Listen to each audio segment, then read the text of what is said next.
they explain who Zeus is, and it simply says that Zeus is the demiurge. Now, if anybody heard me teach over the last course of the last 2-3 years, I've been talking about the demiurge, which is subordinate deities, which is simply called a Dalabra, which is this lower deity. You getting this? Now, if Zeus is the demiurge and is a Dalabra, then Jesus, which is the name, when you call on his name, you calling on the very person who put us down this motherfucker entrapment. The oldest stories ever told are written in the stars. Stories of time before man and gods, when Titans ruled the earth. The Titans were powerful, but their reign was ended by their own sons, Zeus, Poseidon, and Hades. Zeus convinced his brother Hades to create a beast so strong it could defeat their parents. And from his own flesh, Hades gave birth to an unspeakable horror, the Kraken.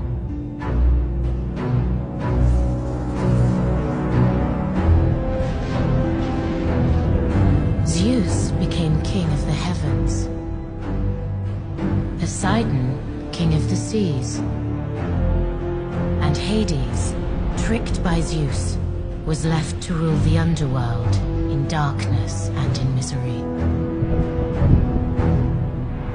It was Zeus who created man, and man's prayers fed the gods' immortality. But in time, mankind grew restless. They began to question the gods, and finally rise up against them. So now the key is this. Adalabroth, and it's interesting because when they dug up these scriptures and they translate them, they found out that Adalabroth was the God that created the world. So when we talk about creation of this world, based on the Gnostic scripts, this world was created by an evil demon who is the devil. So your Genesis starts off with God creating this world and creating Adam and Eve. You see what I'm saying?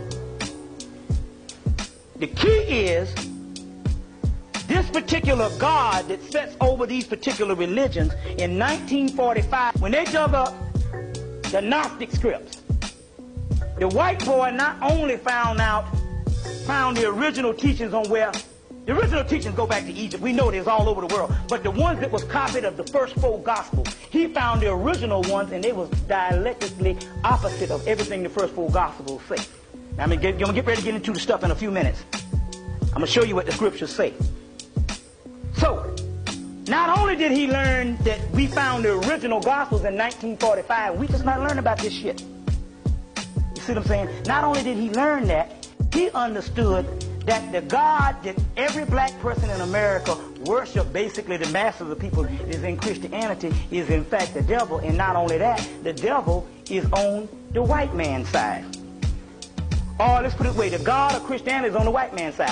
I'll explain it. Now, we ain't talking about no, see, you got to understand this, what I'm talking about now. We're so late into the future. This ain't about no occult shit where you go in and a motherfucker come up and tell you a whole bunch of shit that you can't document.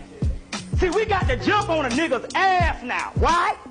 Because now we're talking about the ancient scriptures. So now I don't want you to be scared as thinking this is a whole, because we got about 500,000 organizations. You understand what I'm saying? Saying things, and when you ask them where you get it from, they can't tell you shit.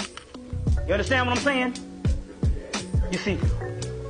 But now we actually have the actual documents. Now, he found out that the God that was over Christianity, or the God that is over what you call religiosity, he's basically over organized religion, so which means you got a scripture, then you have a person to organize it, and it don't even become religion at all. It's just a religious ceremony. So half of that is in Islam too. You understand what I'm saying? Where it becomes hypocritical. Half of that is in, you see all the stuff what you're talking about, Judaism and all that now, because it ain't dealing with the esoteric version of it, which is you are God and you raise yourself to the level. So now, he understood that not only that God that the God of Christianity was the devil, but he found out that that God worship, that God was on his side. That's why they can go to the same church. How is it, now we want to just listen to this shit for a minute. Now how is it we can worship the same God, a Baptist church here and a Baptist church here, and we say that God bless us, and yet your life is full of hell? Even when you say you black bourgeoisie, you still is full of hell for the simple fact that you ain't with all your people. Hell, you look on the goddamn TV and the man let you know that I am because we are, and you still in hell too. Your people dying and stuff, and you feeling inferior to the cracker you work with. But how is it that they keep on being blessed over and over and over again? You see what I'm saying? Like I say, these crackers do. I found this out in 1981. We used to ride around, and we see people working, see everybody at lunch. And then after we see all the people at lunch, you know, and then the people go, we see all black and white, then we see all the black people go back to work. And these white people will still be out. Come to find out, I don't know how they do it, but crackers do not work. You got a few that work that don't know the game, but the majority of them, they do not work, and they keep money, and they fly, and they got all these wealth. All this wealth. And I can't, you see what I'm saying? So what I'm trying to say is that how is it this wealth can keep on, and not only that, there is no end to our suffering. You understand what I'm saying? That means that the God that you worshiping